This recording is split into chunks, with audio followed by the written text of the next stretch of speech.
ዛሬ ከአፍሪካ የነጻነት ቀንዲል ውድ ልጆች አንዱ ስለሆኑት ኔልሰን ማንዴላ ጥቂት እንላለን። ደቡብ አፍሪካውያን ለዘመናት በታገሉትና በኋላም ድል በነሱት የአፓርታይድ አገዛዝ ላይ ዘመቱ። እነ ኔልሰን ማንዴላና የትግል ጓዶቻቸው በዚያ ትግል ላይ ሳሉ ደህንነታቸው አደጋ ላይ ሲወድቅ የአፍሪካዋን የነጻነት እናት መሸሸጊያ ሊያደርጉ ወደ ኢትዮጵያ መጡ። ኔልሰን ማንዴላ ወታደራዊ ስልጠና ለመውሰድ ከሀገራቸው ሸሽቶ ወደ ኢትዮጵያ የመጡት በ1962 ነበር። የአስከፊ ስርዓት አሸባሪ ብሎ የገፋውን የነጻነት አርበኛ ኢትዮጵያ እጇን ዘርግታ ተቀበለችው። በርካቶች የተገኙበት ቦታ ሊገሉት የሚያስሱትን ሰው ኢትዮጵያ ግን በውስጧ ደብቃ አኖረችው። ማኖር ብቻ አይደለም፣ የኔ ዜጋ ነው ብላ ፓስፖርት ሰጥታ ከሀገር ወደ ሀገር ኢትዮጵያዊ ሆኖ እንዲዘዋወር አደረገች። ኢትዮጵያ ዜጋዋ ያልሆነውን ሰው የኔ ዜጋ ነው ብላ ፓስፖርት የሰጠችው ሰው የቀድሞው የደቡብ አፍሪካ ፕሬዚዳንት ኔልሰን ማንዴላን ነው። ኢትዮጵያ ከአጋሮቿ ጋር መስርታ ዘመን ያሻገረችው የቀድሞ የአፍሪካ አንድነት ድርጅት የአሁኑ የአፍሪካ ህብረት ዓመታዊ ጉባኤን በአዲስ አበባ በሚያደርግበት ሰሞን ይህን አኩሪ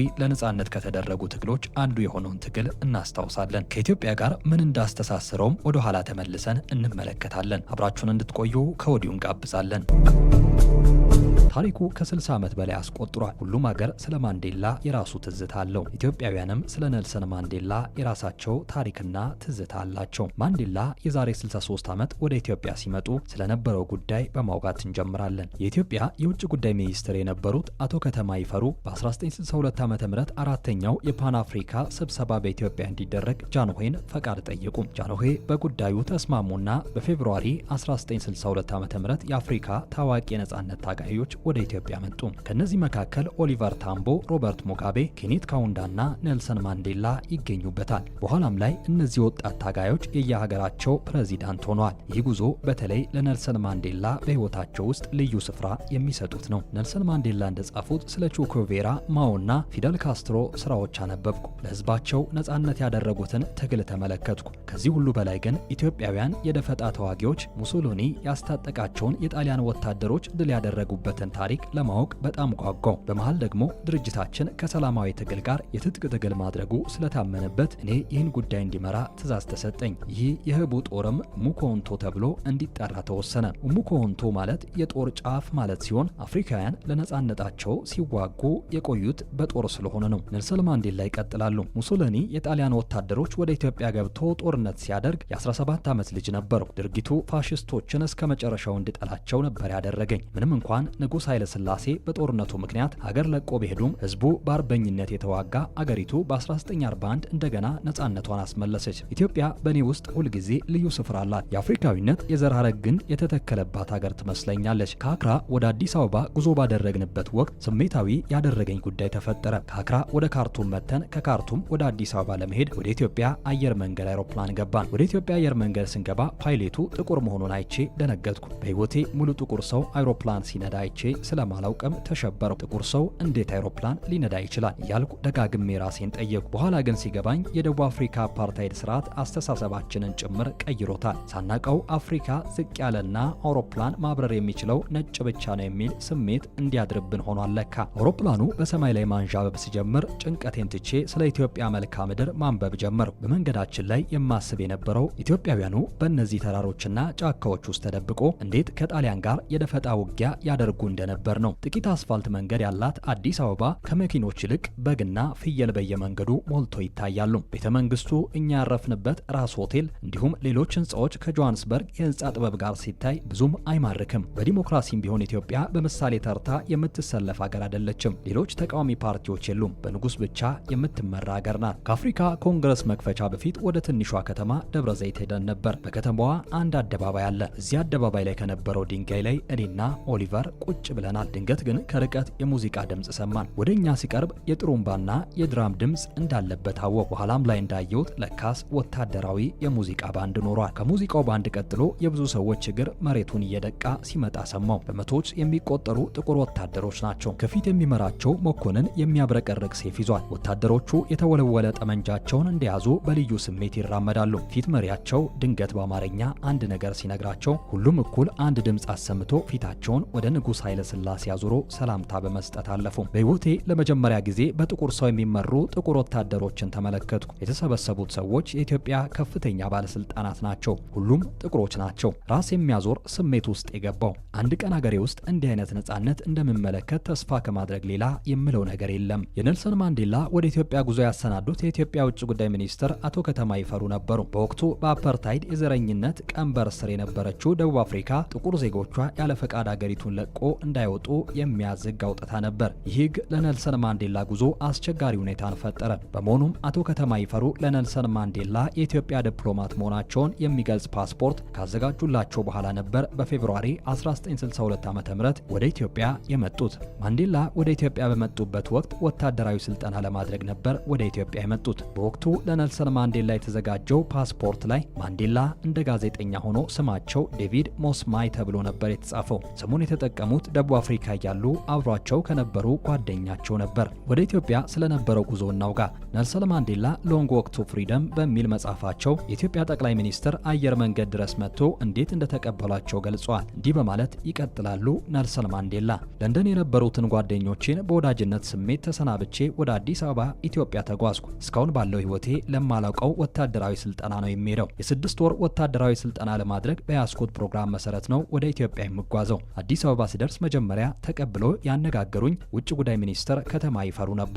ሞቅ ያለ አቀባበል አደረጉልኝ። ከዚያም ኮልፌ ወደሚባል አንድ የከተማው ክፍል ወሰዱኝ። የኢትዮጵያ አርማ በታኝ ፖሊስ የሚሰለጥነው እዚያ ኮልፌ የሚባል ሰፈር ነው። የባታሊዮኑ ዋና መስሪያ ቤት የሚገኘው ከዚህ ነው። እኔ ወታደራዊ የሳይንስ ጥበብ እንድማር የተመደብኩትም ስፍራ እዚያው ነው። እስካሁን ባለኝ ልምድ ጀማሪ ቦክሰኛ ከመሆኑ ውጭ ስለ ጦር ወደ ፍልሚያ የረባ እውቀትም የለኝም። አሰልጣኜ መቶ አለቃ ወንድሙ በፈቃዱ ይባላሉ። በጣሊያን ወረራ ጊዜ የደፈጣ ተዋጊ የነበሩ ልምድ ያላቸው ወታደር ናቸው። በአዲስ አበባ መውሰድ የጀመርነው የስልጠና ፕሮግራም ጥብቅ ነው። ከጠዋቱ 2 ሰዓት እስከ 7 ሰዓት ድረስ ስልጠና ላይ እንቆያለን። ከዚያ የምሳ ሰዓት ነው። ከዚያ ከሰዓት ከ8 ሰዓት እስከ 10 ሰዓት ስልጠናው ይቀጥላል። ከ10 ሰዓት በኋላ እስከ ምሽቱ ድረስ ስለ ወታደራዊ ሳይንስ የንድፍ ሐሳብ ገለጻ ይደረግልናል። ይህንን ስልጠና የሚያደርጉልን ኮሎኔል የፖሊስ ረዳት ኮሚሽነር ናቸው። በንጉሱ ላይ የተደረገው የመፈንቅለ መንግስት ሙከራ እንዲከሽፍ ትልቅ አስተዋጽኦ አድርጓል። በስልጠናው የአውቶማቲክ መሳሪያዎችና የሽጉጥ አጠቃቀምን ተማርኩ። መጀመሪያ ኮልፌ፣ ከዚያም ከኮልፌ 50 ማይል የምትርቅ ቦታ ከወታደሮችና ከንጉሱ የክብር ዘበኛ አባላት ጋር ሄጄ የኢላማ ተኩስ ተለማመድኩ። የሞርተር ተኩስና እንዲሁም የቦምብ አሰራሮችን፣ ፈንጂዎችን የማክሸፍ ዘዴንም ተማርኩ። አሁን እያደር ወታደር እየሆንኩ ሲሄድ ይታወቀኛል። እንደ ወታደር ማሰብ ለመድኩኝ። ወታደር መሆን እንደ ፖለቲከኛ ከማሰብ የሚለይበት የራሱ መንገድ አለው። እዚህ ቦታ ላይ በዚህ የወደድኩት ጠዋት ተነስተን የምናደርገው የማለዳ ጉዞ ነው። ጠመንጃ፣ ጥይትና ጥቂት ውሃ እንይዛለን። እናም በተሰጠ ጊዜ ውስጥ ያንን ርቀት ተጉዘ የታዘዝከውን ፈጽመ መድረስ አለብን። በዚህ ወታደራዊ ጉዞ የአገሪቱን ገጠራዊ ክፍሎች ለማየት እድሉን አገኘው። የመሬቱ አቀማመጥ በጣም ቆንጆ ነው። ጥቅጥቅ ያለ ደንና ከፍተኛ ቦታዎችን አየው። ገጠሩ በጣም ኋላ ቀር ነው። ሰዎች በእንጨት መቆፈሪያ ነው የሚያርሱት። ምግባቸውም ትንሽና በቀላሉ የሚዘጋጅ ነው። እቤት የሚጠቀም ቢራ ወይም ጠላ አላቸው። ኑሯቸው እዚህ ደቡብ አፍሪካ ውስጥ ካሉ መከረኞች ጋር ተመሳሳይ ነው። መቼም ድሃ ሰዎች የትም ቢኖሩ ኑሯቸው አንድ አይነት ነው። ብዙም አይለያዩም። በስልጠናዬ ወቅት ኮሎኔል ታደሰ ብዙ ጉዳዮችን ያነሱ ያስተዋውቁኛል። ስለ ደፈጣ ውጊያ ኃይል እንዴት ማዋቀር እንደሚቻል፣ አንድን ጦር እንዴት ማዘዝና መምራት እንደሚቻል፣ በጦር ውስጥ ወታደራዊ ስነ ስርዓትን ለማስፈን ምን ማድረግ እንደሚገባ ያስተምሩኛል።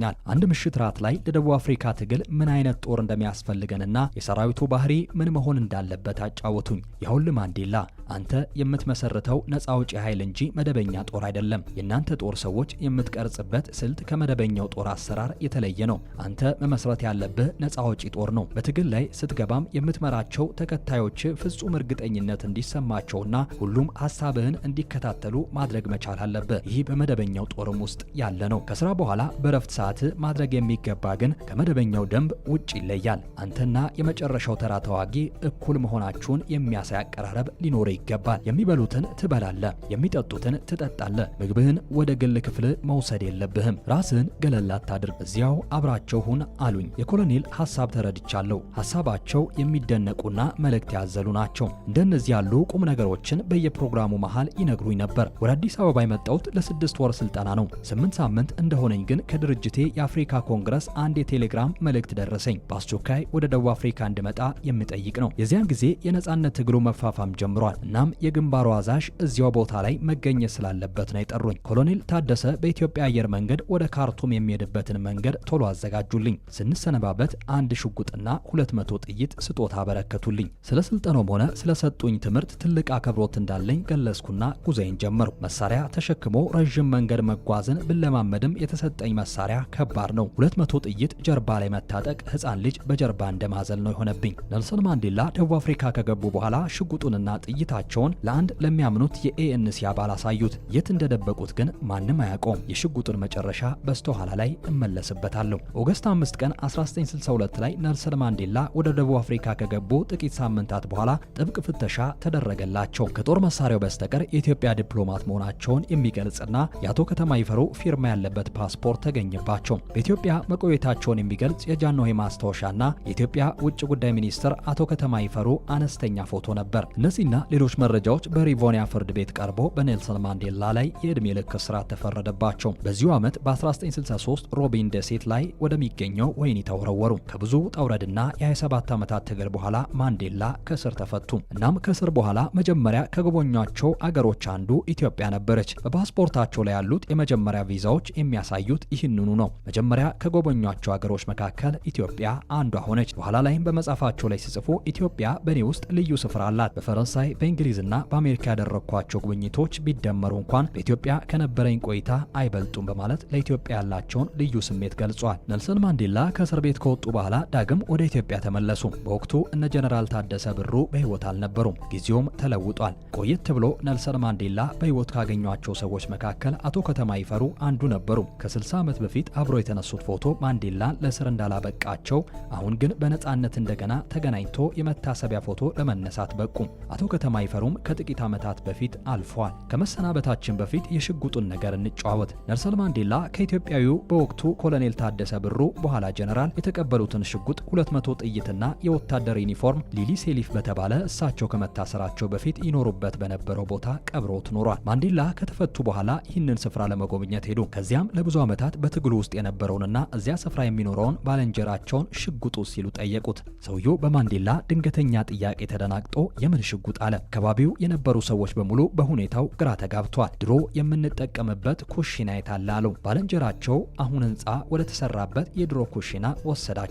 ከዛ ኩሽና 20 እርምጃ ላይ ነው። ሽጉጥንና ጥይቶችን የቀበርኳቸው አሉና 20 እርምጃ ለመራመድ ተዘጋጁ። ሆኖም 20 እርምጃ ከመሙላቱ በፊት አንድ ትልቅ ግንብ ከፊታቸው ተደቀነ። ከጊዜ በኋላ መሬቱን ገዝቶ ቤት ሰርቶ የሚኖረው የቦቢ ላንሃም የድንጋይ ግንብ ነው። ስለዚህ ማንዴላ ከመታሰራቸው በፊት የቀበሩት ሽጉጥ አሁን በሌላ ሰው ግቢ ውስጥ እንደሚገኝ ይገመታል።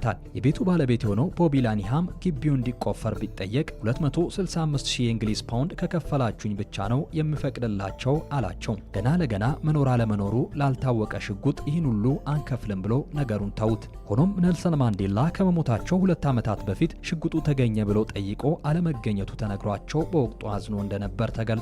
ከቅርብ ጊዜ ወዲህ ደግሞ የሀገሪቱ ቅርስ ጠባቂ ሙዚየም በጉዳዩ ውስጥ ራሱን በማስገባት የባለቤትነት ጥያቄ አቅርቦ የኔልሰን ማንዴላ ቤተሰቦች በመቃወማቸው ነገሩ አወዛጋቢ እንደሆነ ቆይቷል። ይህ ሽጉጥ ከመሬት ውስጥ ተቆፍሮ ሳይወጣ $2 ሚሊዮን ተገምቶ ነበር። አሁን ከማንዴላ ሞት በኋላ ደግሞ ዋጋው በእጥፍ ሊጨምር ይችላል። የሆነ ሆኖ ግን ከቦቢ ግቢ በቀር የሊሊ ስሊፍ ግቢ ተቆፍሮ እስካሁን ምንም አልተገኘም። ሁሉም ነገር ማብቂያ ያለውና ማንዴላም ከእስር ተፈቶ የሩብ ምዕተ ዓመት የሮቢን ደሴት ግዞቱ ማብቅቶ በ1994 የመጀመሪያው ፕሬዝዳንታዊ ምርጫ ተካሄደ። ኔልሰን ማንዴላም ፕሬዚዳንት ሆኖ ተመረጡ። ደቡብ አፍሪካንም መሯትና ከዓለም ጋር አሰለፏት።